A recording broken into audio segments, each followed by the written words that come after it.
Trong của mình. Sau đó các em một tay cầm đậu, tay cầm bát gạo này.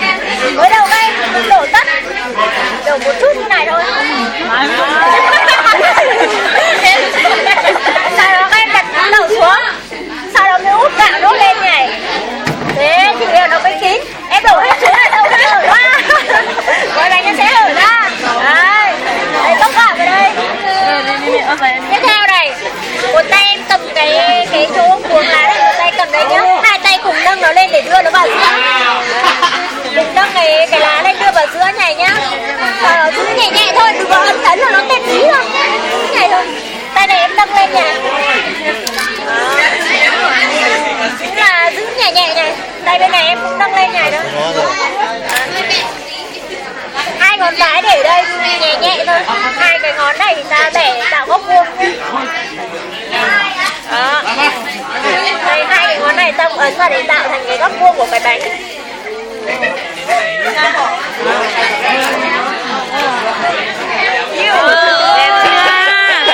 Rất đẹp. Bây giờ dạy cách buộc này. Con cũng phải cầm lâu lắm. Buộc làn các em đặt như thế này. Cái nút làn nó phải ra cạnh cái bánh, không được trâu ở giữa đâu, cạnh thôi nhá. Xong rồi một tay giữ ở đây, một tay cầm này, xoáy theo chiều kim đồng hồ như thế này cho nó tự xoắn vào nhau nhỉ. Đây là nó không tung ra. Rồi, thêm một giây nữa. Đấy, em buộc một giây nữa xem buộc thế nào. Đưa ra. Đưa ra cạnh.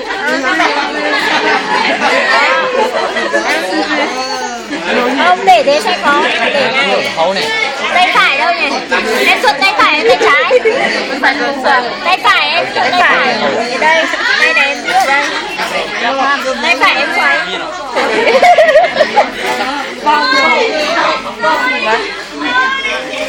Đây, gì vậy?